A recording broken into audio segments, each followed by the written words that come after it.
I'd forgotten to put the audio on. Anyway, now I'm recording. Okay.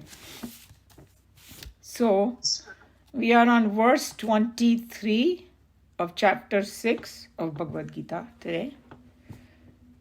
We are doing this section of Bhagavad Gita where there are 4 verses put together, and we have already done 3 of them, where Krishna Bhagavan is telling the final stages, what happened in meditation when the jiva merges with Brahman. Right before that, during that, and final experience also. So the verse 22 that we did last time was one of my really favorite ones, where Krishna Bhagavan gives this promise that once you reach that stage, you will not be moved even by heavy sorrow. And the whole English translation of the verse is, which having obtained, meaning that state, he thinks there is no other superior to it. Means he knows that this is the final goal that I have already received. Wherein established, he is not moved even by heavy sorrow. So the main thing is wherein established. ये नहीं कि उसको doubt है अभी भी. He's completely established in it. And this is also the state of Sthita Prajna's, same language has been used, that once a person gets established in that wisdom, then he's called Sthita Prajna, and then he doesn't get moved by even heavy sorrow. So that's what we did. So now, verse 23. I'm going to chant. Tam vidyada duk sanyogam viyogam yoga sangitam sanishchayena yoktavyaha yogo nirvinna chetasa. Tam is that, vidyat, let him know. Dukkha sanyoga viyoga. This is the most important line in here. Krishna Bhagavan is giving another definition of yoga, and we will see in detail. But basically, it's saying a state of severance from union with pain. And we will see what it means. Yoga Sangitam, called by the name of yoga. So this is another definition of yoga that he's giving. Saha is that, nishchayen, with determination. जो हिंदी में बोलते हैं निश्चय के साथ. Yoktavyaha, should be practiced. Yoga, we all know yoga here is talking about dhyana yoga. Anirvirna chetasa means with mind steady and undespairing. Not having any kind of doubt or anything like that. So what are they saying over here? So he's talking about this particular yoga over here. And this yoga is, in this chapter, it is dhyana yoga. Because yoga can be karma yoga, it can be bhakti yoga, raja yoga. Here he's talking about dhyana yoga. And what is dhyana yoga? Just in very short, is a culmination of our sadhana to the final stages. Start with karma yoga, upasana, then jnana, knowledge dawns upon us, and then finally we practice dhyana yoga. That's what he's talking about. So this particular yoga, and we all know in this class now, yoga means union, joining together with the higher. So here what Krishna Bhagavan is giving a totally revolutionary explanation of it, explaining it totally different way. He's calling it viyogam yoga, means consider yoga as a viyog. Viyog is exactly opposite of it. Hindi में बोलते हैं ना, उससे वियोग हो गया, separation हो गया. So what is he talking about? So योग है या वियोग, क्या है ये? So what is he talking about? So he's saying, consider that viyog is yog. So again, completely thrown off, right? Just like Upanishads do to us, but it makes you think. So he defines everything in a unique way. You saw that how he even defined sannyasi. He's saying sannyasi is not what you wear, but the one who doesn't have likes and dislikes is called sannyasi. So that's why. So what is the essence of this dukkha sanyoga viyoga yoga sangita? What is the essence of it? So, Nikhilanandji gave a very beautiful explanation. So he's saying, usually what we do is, we think that God is somebody different than us, right? So, and we have to join together with God. That's the whole idea, that, hey, I am different, God is different, now I have to have a union with God, because that's why it's called yoga in one sense, right? So that's why we have this duality words, Atma, Paramatma. Then you say, oh, Paramatma ke saath judna chahiye apne aap ko, vagara vagara, you know. So there are two units we are talking about, you know. And the way one of the explanation is, okay, you do all the sadhana, then slowly you are coming together and joining with the higher. So there is Jeev and Ishwar and Atma, Paramatma, like I said, two separate units. So what Bhagwan says over here through this is, hey, it's not two separate units. It is Bhagwan only, but it is covered by impurities. So that's the angle he's taking over here. So he's saying disengage with those impurities. That's what it means. Okay. So, and if you do that, that itself is yoga. It's like you have a water which has become dirty. So actually how Swamiji was explaining one time, you know, Chinmayananji, that water in its essence cannot get dirty. Things have fallen into it. And the moment you remove that impurity, again, you have a pure H2O. So something like that, think about it. So, and what has happened in the world at present to us, हमको दुख संयोग हो गया है. That we have union with sorrow right now, according to Krishna Bhagwan. So how did that happen? Because identification with a non-self. जो ब्रह्मन नहीं है, उसके साथ हमने identify कर लिया.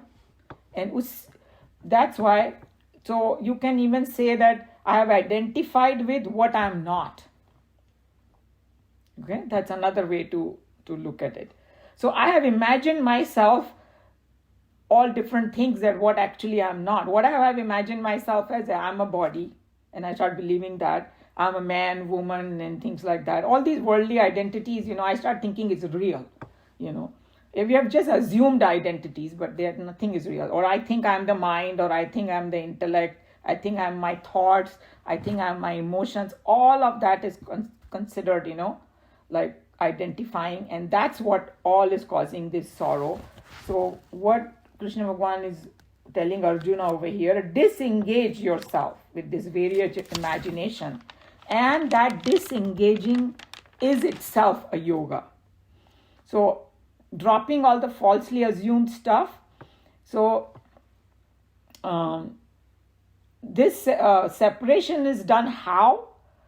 Then the path is there, Karma Yoga, Upasana, Gyan and Dhyan. सारा process ही ये उसको वियोग करने के लिए है. So finally what will happen with this Upasana that we are doing? We will remove all that which is not me. And then we have heard in Upanishad, they have the word neti neti. This is not me, this is not me, right? And जो end में जो बचता है ना, सब कुछ नकार दिया, तो end में जो बचेगा, that just me, myself, that is when you say myself, not the body, not the mind, not the intellect, but that pure consciousness remains, that's what it is. So one very interesting point, Nikhilananji brought in, and he said that Patanjali Yoga Sutra, whoever knows a little bit about it, the most famous line, 3 words over there is, Yoga is Chitta Vritti Nirodha, they call it. Means, quietening the mind is yoga. That's how Patanjali described, sage Patanjali over here. So over here in Bhagavad Gita, he's saying that absorption in self is required. And then that's what exactly I was telling you, that what I find a huge difference between other people when they tell about meditation, so many different paths, and there are apps and this and that. They all, okay, quieten your mind and all that, but they don't talk about absorption in the self. But here, that is a most important part, that, okay, after quietening the mind, what's the next thing? Or while doing that, what are we supposed to do? You have to absorb yourself in that self, because that's where only the merging can happen. If you don't absorb in the self, then it's incomplete. That's a big difference I found. And he brought this up too, that even in Patanjali Yoga, they talk about Chitta Vritti Nirodha. Okay, you stop all the, thoughts in the mind, but what's the next thing? That's what here it is mentioned. So then, the same idea, if we try to understand it a little more, that all the concepts that I have in my mind about the self, all the false thing, attachment to those concept ideas or anything about body, mind and intellect, everything has to be dropped over here. Then only you will reach in the state of that samadhi. That will be the final thing when you drop it. So that's why now you understood why he's defining viyog as a yog. And then he gave a worldly example that he said that, okay, suppose, I hold something hot in my hand, charcoal and all. Forget about charcoal, okay, because we have so many people who cook and women are there in this group. Suppose in the kitchen I'm holding a hot potato in my hand and my hand is burning. So what's the most important thing I have to do? Drop the potato. If I keep holding on to it, it's going to keep burning. That's called viyog. कि वो potato से viyog कर दो तुम. Okay? So dropping is a easier thing to do. That's what he's talking about over here, viyog. Okay? So basically he's saying कि हम लोग को ना regular life में ना दुख संयोग हो गया है. So उससे हट जाओ तुम. So through Arjuna, he's, Krishna Bhagavan is telling Arjun, but he's telling all of us. And then the other part of this verse is the second line, Nishchayena Yoktavyaha. So he's saying that after explaining this Dukkha Sanyoga Viyog is actually true yoga, he's telling him that usko na firm resolve ke saath tum karo. Nishchayen, firm resolve ke saath. So Nikhilanand ji was saying that it is not like any other thing, oh, mera man hua to kar liya, nahi to nahi. You have to take it very seriously, he said. Sincerely, you have to take it. Or nischay kar lena chahiye ki mujhe ye karna hi hai. And then he was saying that jab koi insan nischay karta hai na, एक determination, resolve, English में बोलेंगे firm resolve करता है, तो उसका power कुछ अलग ही होता है. Then बोलते ना do or die kind of thing, जैसे बुद्धा ने किया था कि I'm gonna sit under this tree and I'm not getting up until that kind of, that's of course a very extreme case, but to the extent we can do this firm resolve. And then he gave a very, very good example about sleep, because he loves to connect this to the sleep. You have seen always he does. So he's saying that sometimes, and this experience, everybody has it. I have it literally every day, that you're very, very sleepy. And you know that if you fall on the bed, within 5 minutes, you will go to sleep. But that's the time you want to do 5 other things. Oh, थोड़ा ये watch कर लूँ, oh, मेरा अपना mail check कर लूँ, ये पढ़ लूँ, वो कर लूँ, थोड़ा ये काम कर लूँ, entertainment कर लूँ, whatever, So he's saying that then you won't sleep. Until you get that resolve, you're not going to drop all these things. So I thought that was a very simple example that he gave, that what firm resolve in this thing means. And then the last 2 words, Anirvirna Chetasa, is with full enthusiasm you do this, not half-heartedly. That's what this Anirvirna Chetasa. Chetasa means with kind of putting your mind into it, without getting distracted or feeling lazy about it. So that's what this is saying. So since this was the 4th of the group, so I'll just summarize, I'll summarize even from before a little bit, that what this Bhagavan is talking about about meditation, that the summary is that how we should sit, he told everybody, straight and all that, a couple of verses. What kind of place you should choose, that he talked about. What kind of seat you should have, asana. And how to focus the attention. When he said bring your attention in middle of over here, in your forehead over here. All that we he said. How to keep our body absolutely steady. Make mind quiet and calm, he told us. free from all fears, and meditate on the self, very important part. And then you will reach the supreme peace, he's mentioned. And mind, he described, will be like a flame in a windless place. Flame of a diya in a windless place. That's how the mind will become. Absolutely still. And that's the time you will experience that supreme joy, that bliss. And then in that state, even the greatest sorrow will not disturb you. That's what he said. So this is how he explained everything. And after this now, in next few verses, he's going to again repeat briefly the whole path. And just like any other Upanishad, lot of repetition in a sense. Some Upanishads are very brief, but they're in their commentary or in their, all those, the sensing sages will repeat a lot, because with repetition only slowly it sinks into us. As you can see, I've talked to a few other people now in the group. They said when they read the first time Geeta, after a while, like nothing got into their head, But when you keep repeating, keep at it, then slowly it sinks in. So that's why there's a lot of repetition there too. Okay. So any question or comment on this verse?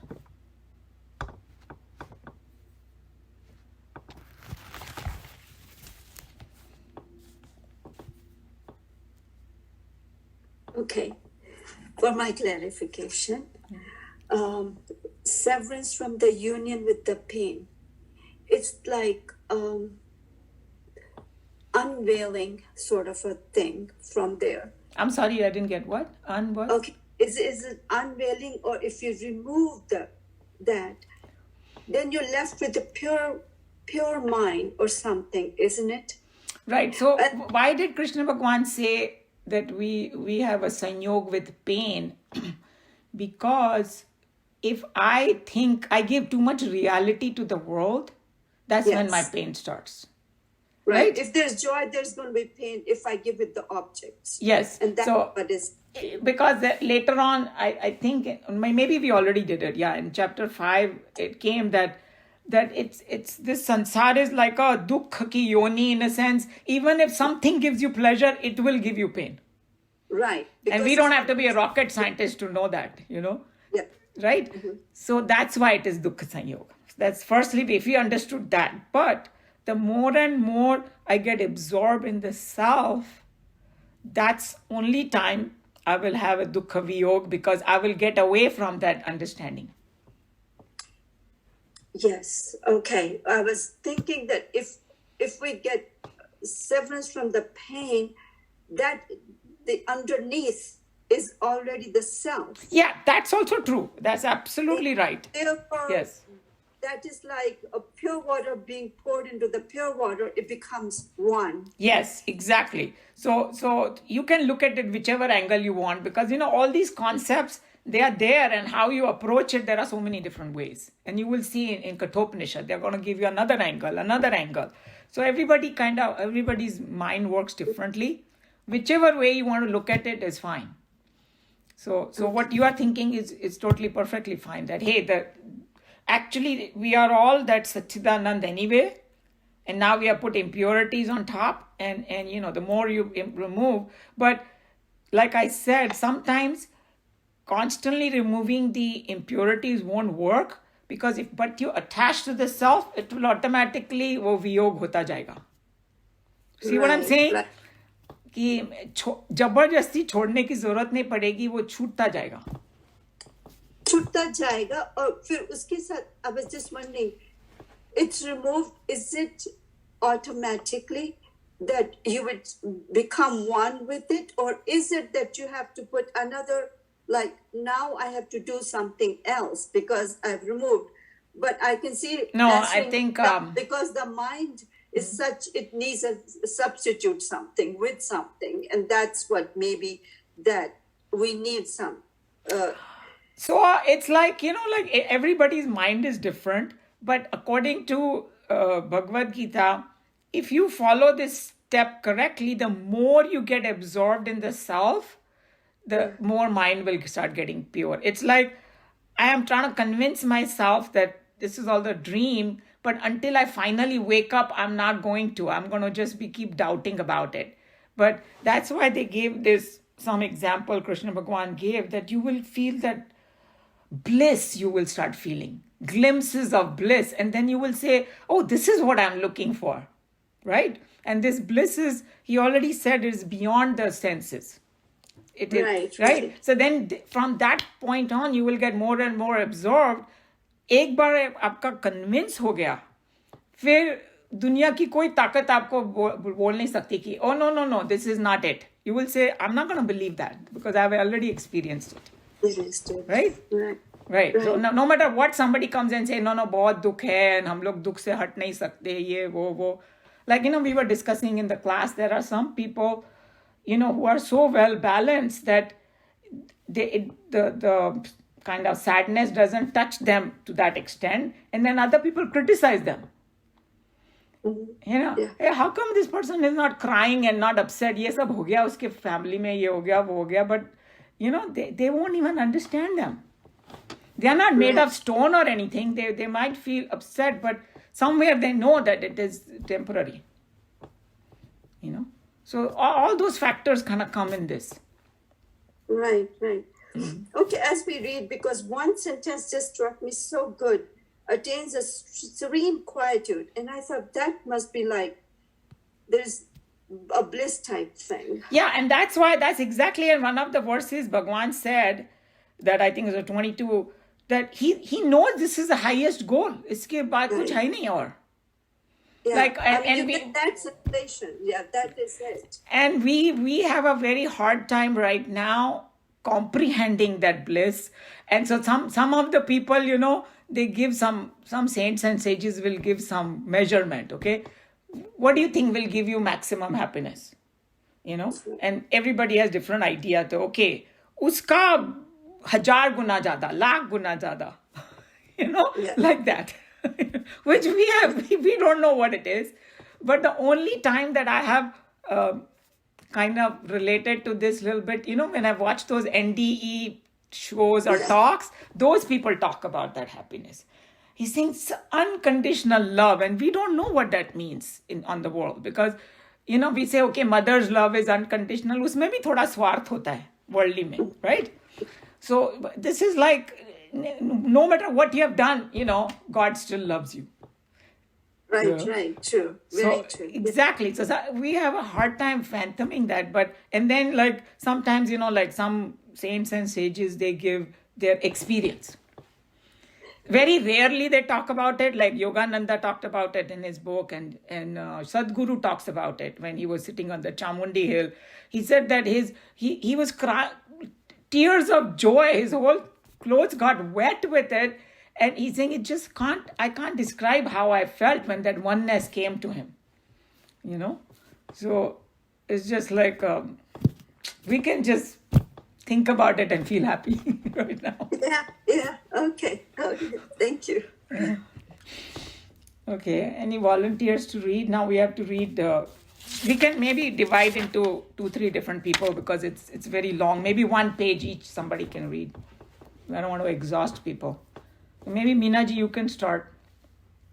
Read one page and the next one somebody else can read it. Okay. Let it be known, the severance from the union with pain is yoga. This yoga should be practiced with determination and with a mind steady and undespairing. These 4 verses together give a complete picture of the state of yoga, and Krishna ends them with a very powerful call to man that everyone should practice this yoga of meditation for self-development. In order to encourage man and make him walk this noble path of self-development and self-mastery, Bhagwan explains herein the goal that is gained by the meditator. When the mind is completely restrained, as explained in the above 4 stanzas, it attains a serene quietude, and in that silence gains the experience of the self, not as anything separate from itself, but as its own true nature. So he's just telling you that how Krishna Bhagwan is, by giving these final glimpse of, for us, तो glimpse ही हुआ ना ये, because if we don't have experience, he's telling that how great it is, and he's encouraging us. And then another very important thing is that in that quietude and serene silence is the one that you gain that experience, and it's nothing different from you. That's another very, very important thing. Yeah. Your own true nature. Yeah. This self-rediscovery of the mind to be itself, in fact, nothing other than the divine conscious principle, is a state of infinite bliss, inasmuch as this awakening to the cognition of the self can take place only when the individual ego has smashed down its limiting adjuncts and has thereby transcended its identifications with the body, mind, and intellect. So there are 2 points he mentioned. One is that this self-rediscovery, or you can call self-realization, bolo, nirvana, moksha, or jivan mukti, so many names are given, that it is nothing other than your own divine consciousness principle is also the state of infinite bliss. So now we know when they say Sat Chit Anand. So that's what it said. Consciousness is Chit, and Anand is that infinite bliss. And then he's saying that he's approaching it another way, that okay, when your ego is completely gone, ego means just I'm feeling separate from the whole thing. That's what it means. So when you feel that oneness, then ego is already gone, and then transcendent identification with body, mind, and intellect. But that is our biggest problem, that we think we are the mind. We may intellectually know, but when we transact with the world, still the problem comes of body, mind, and intellect, So, yeah. But if you see that ego, what is ego? Ego is consciousness plus objects, any kind of form. Once we remove these objects, we're talking about severance with the pain, the objects are removed.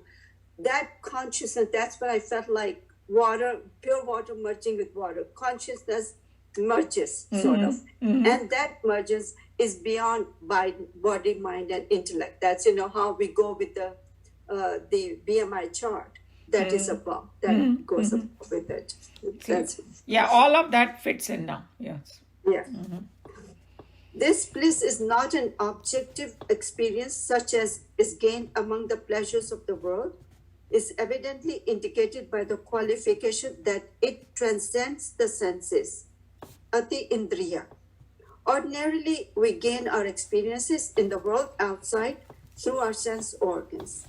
If the spiritual masters promise that the self-realization is a state of bliss, we are ordinarily tempted to accept it as an objective goal.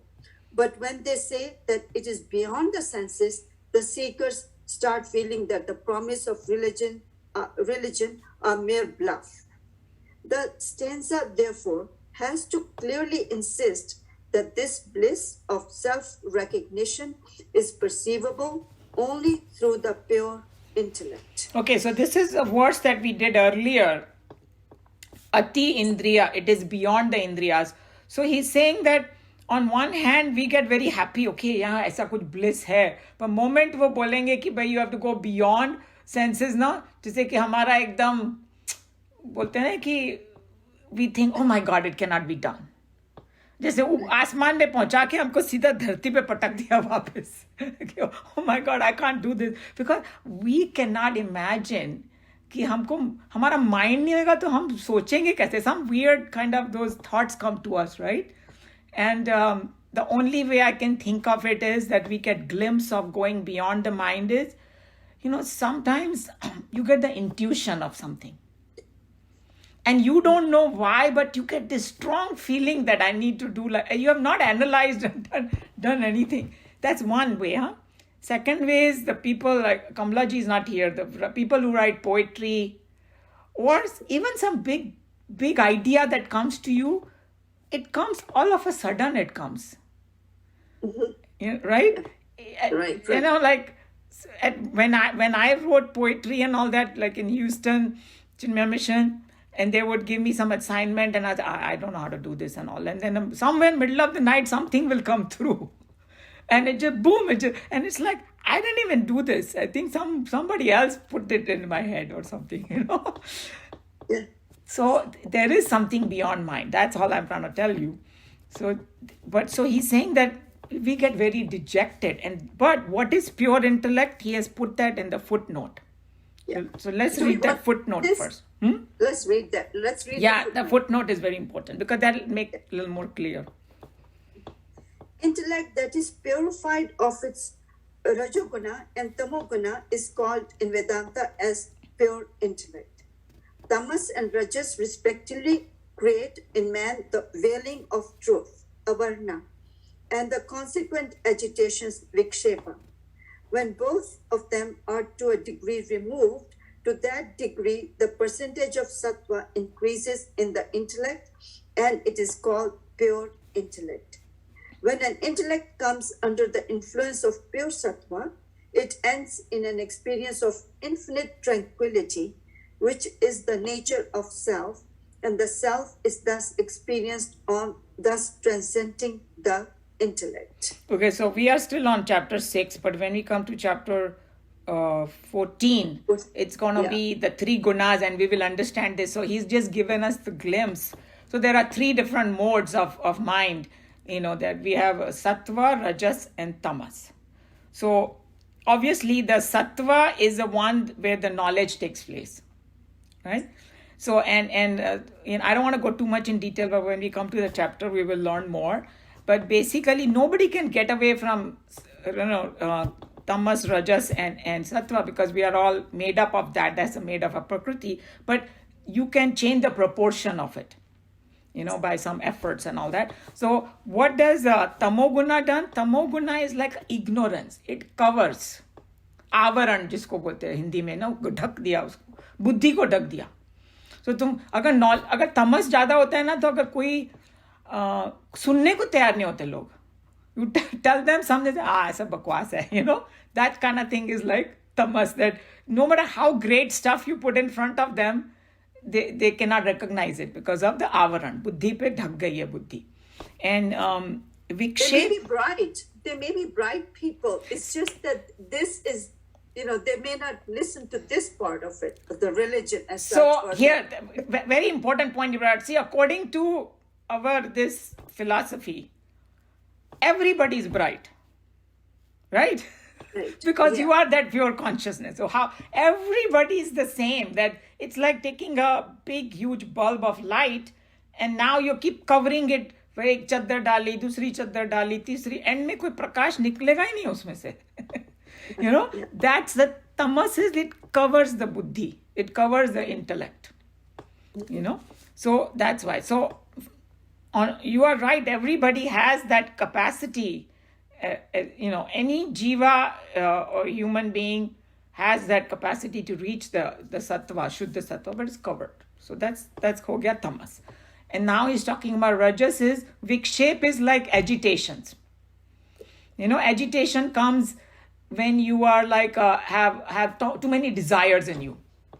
And you start thinking, I'm the body, I'm mind and intellect and all that, and agitation starts. So agitation se bhi wo dikhai nahi dega. Because our mind is too busy in all the khatar-patar of the world, and who's going to listen to the Brahma Gyan at that time? So that's why you need to be a little bit, mind has to be quiet to be able to connect to this. Even now we are quite a bit rajas, I'm sorry?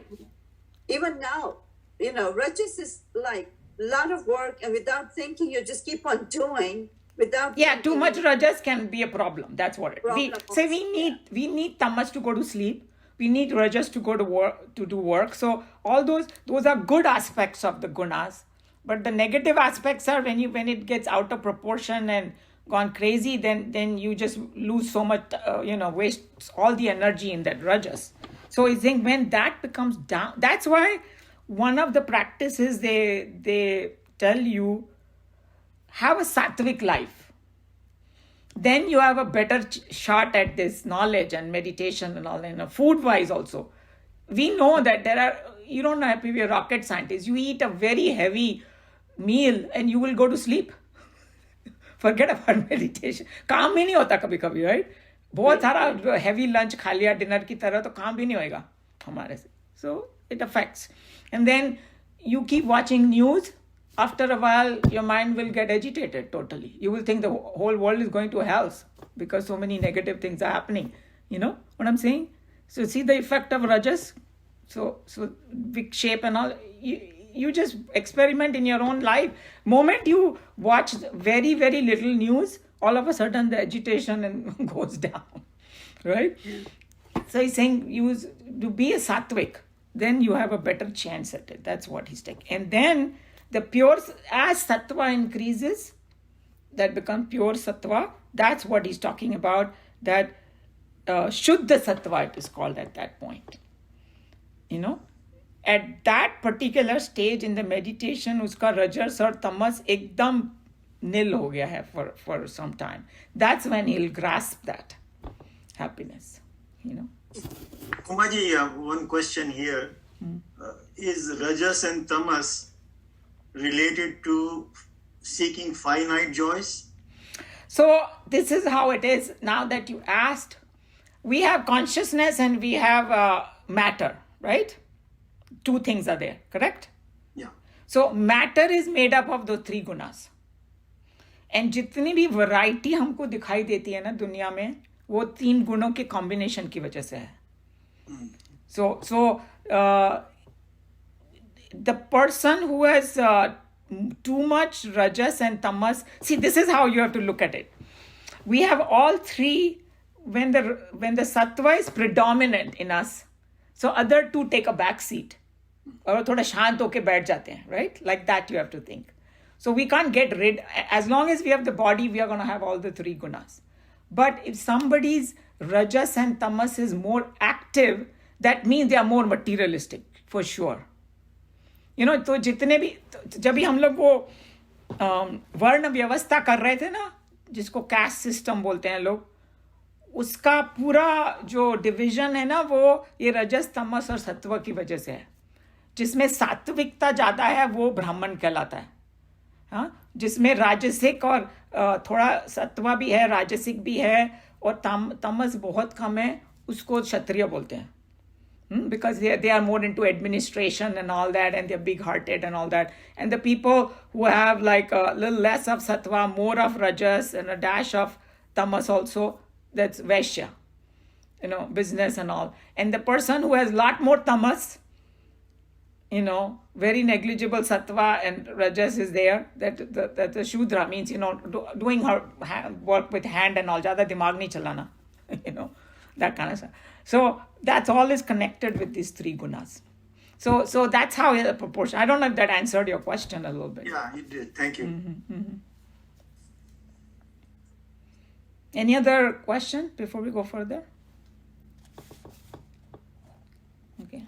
A doubt may now arise that when, as a result of these almost superhuman efforts, when an individual has at last come to experience this transcendental bliss, it may provide only a flashy moment of intense living, which may then disappear, demanding all over again similar superhuman efforts to discover one more similar moment of bliss experience. To remove this possible misunderstanding, the stanza insists, established wherein he never departs from the real state. The Geeta repeatedly endorses that the experience of the self is an enduring state from which there is no return. So this is another very significant thing, and the same idea Krishna Bhagavan repeats in chapter 9 also when he was advertising again the Brahma Vidya, you know how good it is, because एक बार ये मिल गया ना तो उससे this is permanent. You know, यहाँ पर worldly sense में लोग बोलते हैं ना, oh, I permanently moved there, oh, I have a permanent job. There's nothing permanent, for God's sake, you know. सारे permanent job कभी temporary हो जाए मालूम नहीं है. And once we quit this world, everything becomes temporary. This is the only thing that Krishna Bhagavan has promised. एक बार जिसको वो मोक्ष मिल गया ना, it is permanent. So he's saying that when you get that, that's why the word they use is established in that knowledge. And then sometimes we don't understand what they mean. So there is a very good worldly example. जैसे एक बार अगर कोई literate बन जाता है ना, समझो इस लाइफ में, फिर वो illiterate नहीं बन सकता. Right? है कि नहीं? Once you know how to read, anything comes in front of you, you will read. you cannot become illiterate again for that particular language. This is funny, but one time that I felt, 2 times in my life I felt totally illiterate was when we went to China and Greece. That Greek letter, I said, whoa, I can't read any sign. In China, now I went there, my husband took me almost 30 years ago, but now maybe they have signs in English, I'm not sure.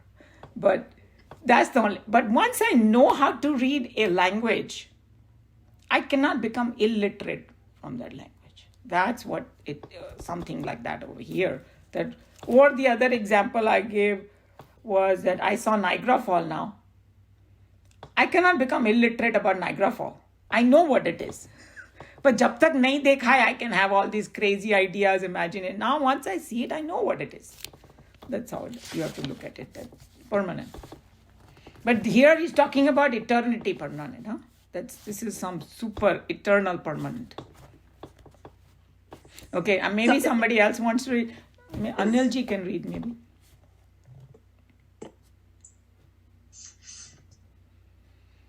Even supposing one has gained this infinite bliss, will he not again come to all these sorrows that are natural to every worldly being?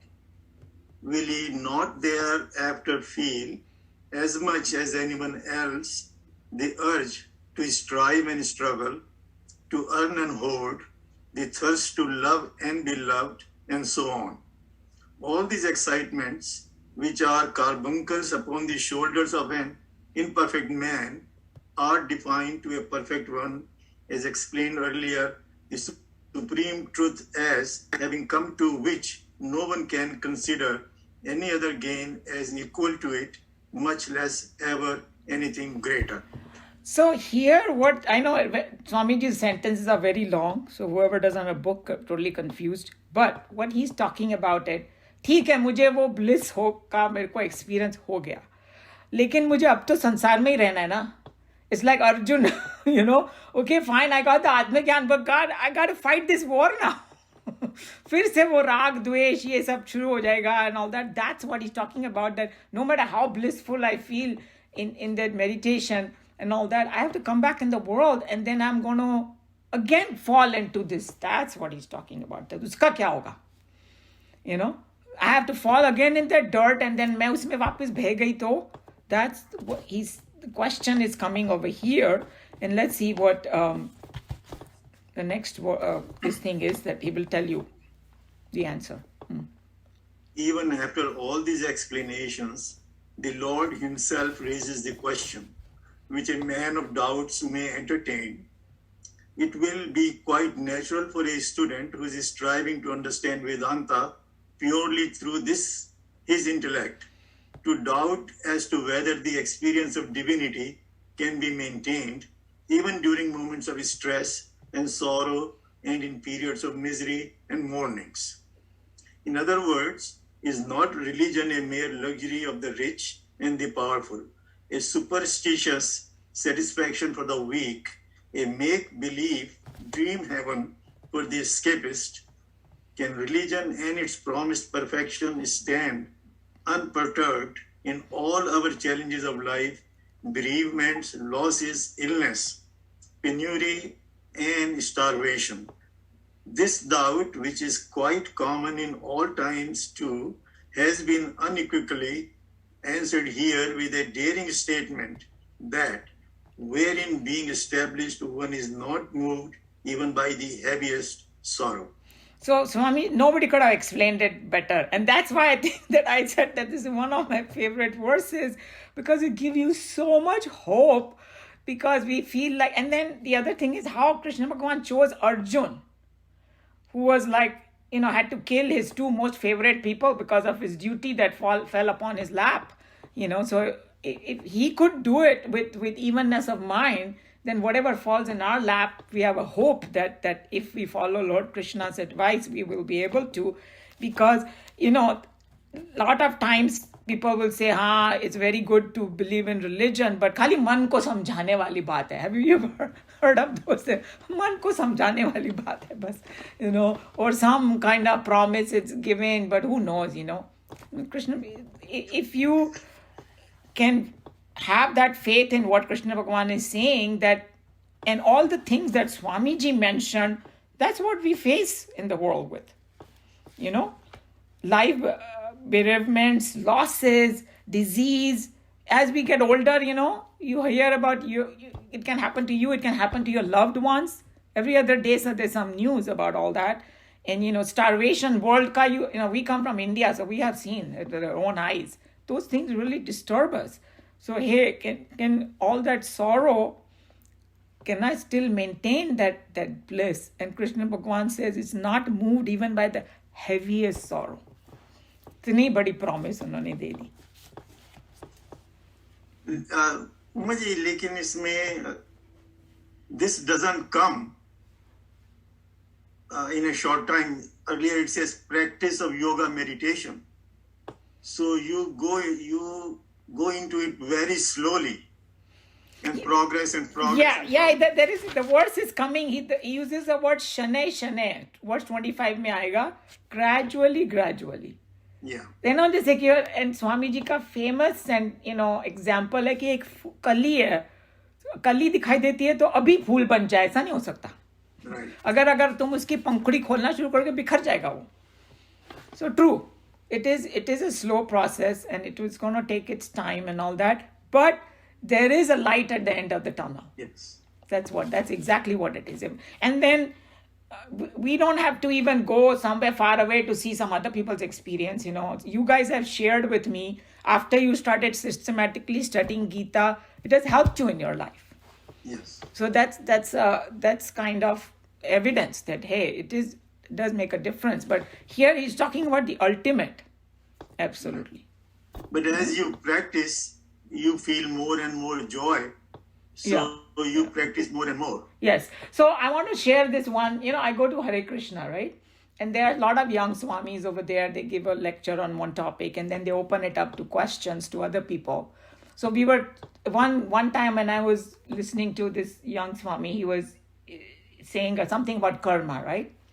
So then there are a lot of people at different stages of their sadhana sitting in the audience. There are common people, others are, brahmacharis are sitting and all that. So couple of them asked that question that, that if something bad is happening to me and I haven't done anything bad, then is it the previous life karma? And sometimes we say, कि अच्छे लोग तो मजे कर रहे हैं और जो बुरा काम कर रहे हैं, बुरा काम कर रहे हैं वो तो मजे कर रहे हैं और अच्छे लोग सफर कर रहे हैं, right? ऐसा हम लोग सोचते हैं.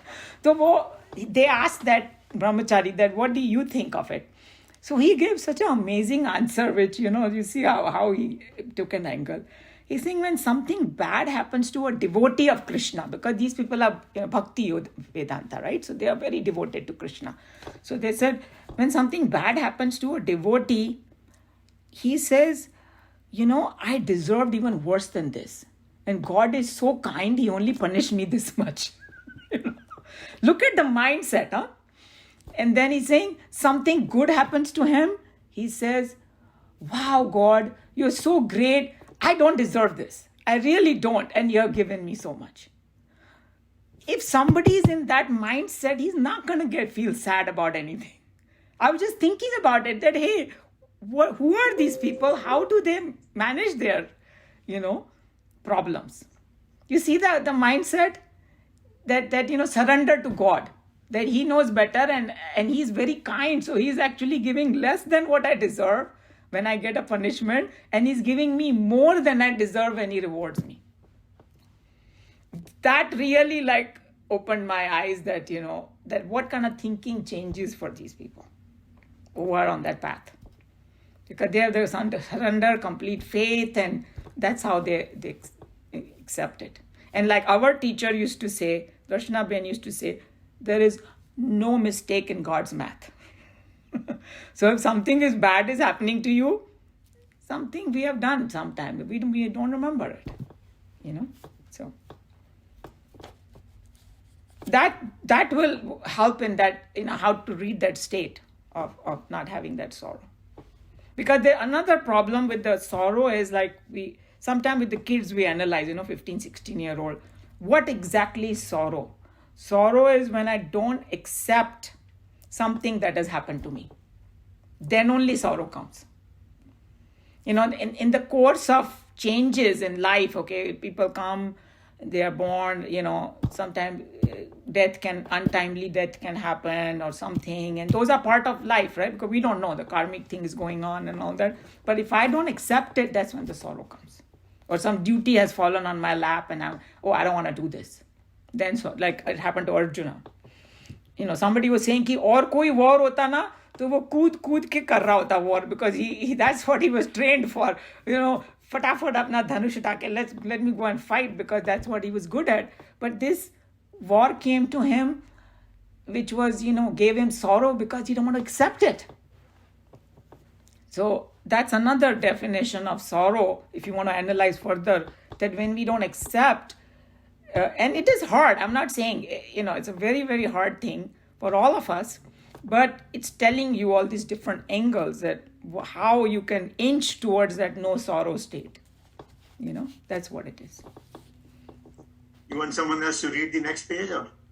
You can read one more paragraph and then somebody can take.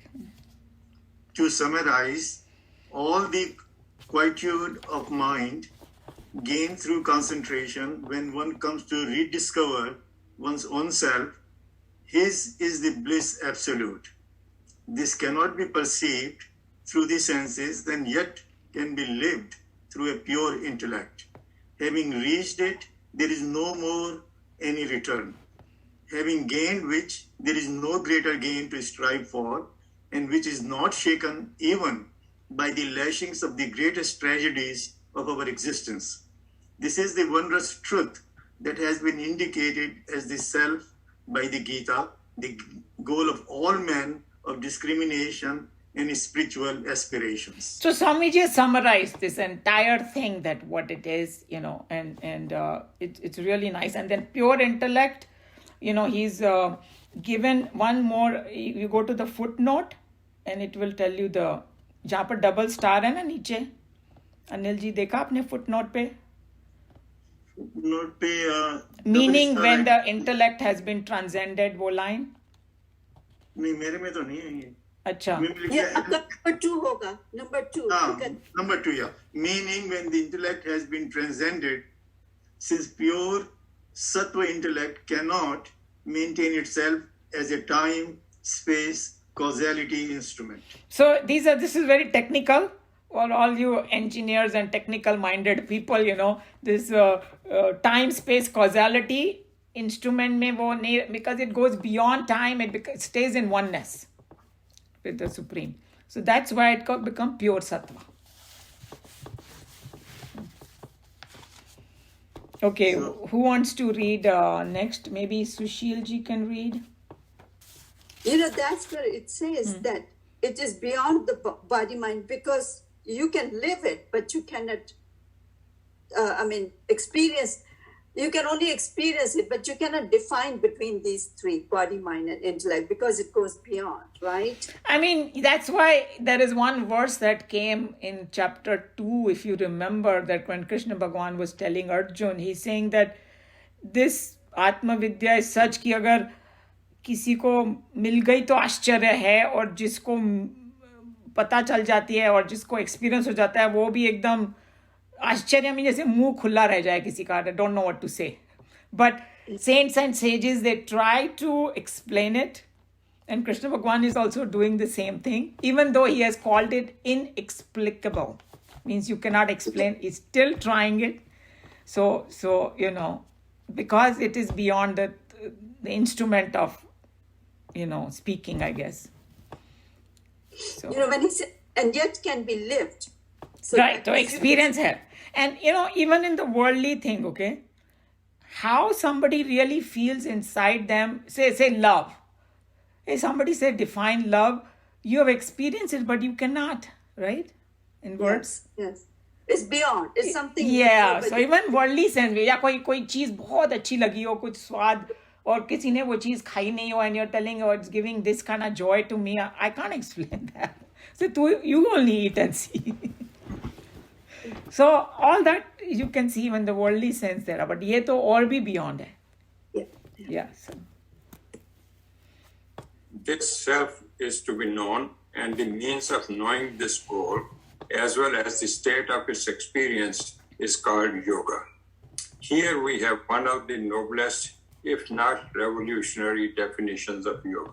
So first, Swamiji explains that earlier what we saw different definition of yoga, and then if you remember from the previous verses in chapter 2, samatvam yoga uchyate, means evenness of mind is yoga. That at one place he said yoga karmasu kaushalam, means yoga is dexterity in action.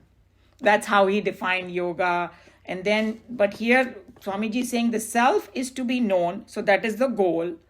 The means of knowing this goal, or karma yoga and bhakti yoga and all that, and the state of experience, all together you can call it yoga also.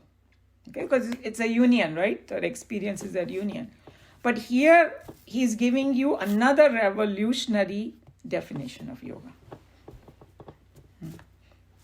We have explained earlier how the Gita is an incomparable restatement of the declarations of the Upanishads in the context of the Hindu world available at the time of Mahabharata. The old idea that yoga is a strange phenomenon too difficult for the ordinary man to practice or to come to experience has been remodeled here to more tolerant and divinely all-comprehensive definition.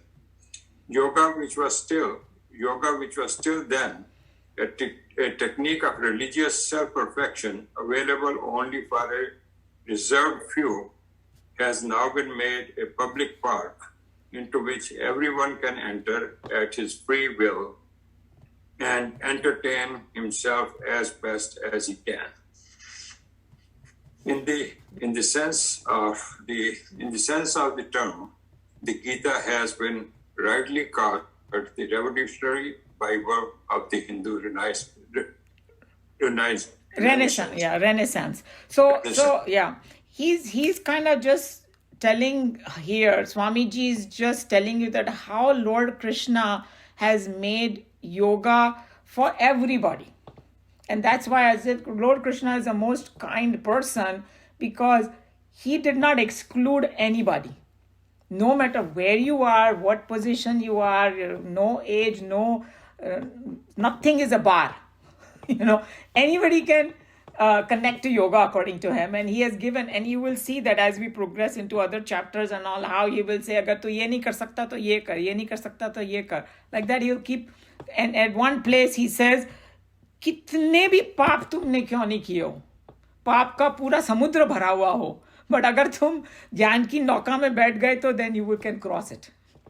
So and we have those Puranic stories too, that Valmiki was a murderer, roadside robber or murderer bolo ya jo bhi, and then he became a great saint. So that's the thing, he's saying that he's brought this for all comprehensive definition of yoga and for everybody, public park. And I think Swamiji, Chinmayananji's idea was same. He wanted to bring the Upanishad to every household, children, adults, housewife.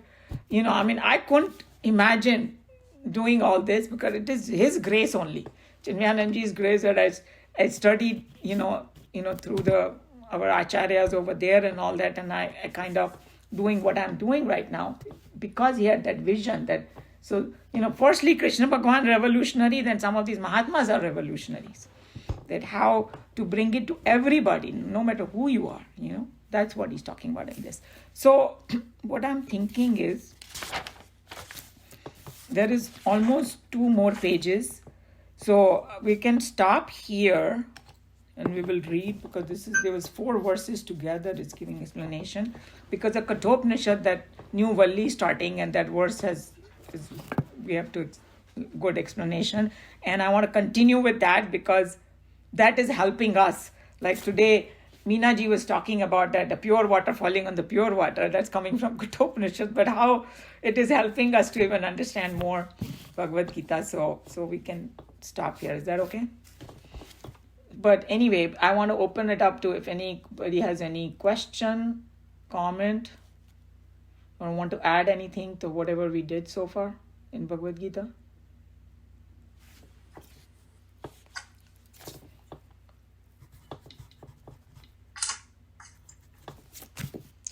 Okay, looks like everybody's fine. Okay.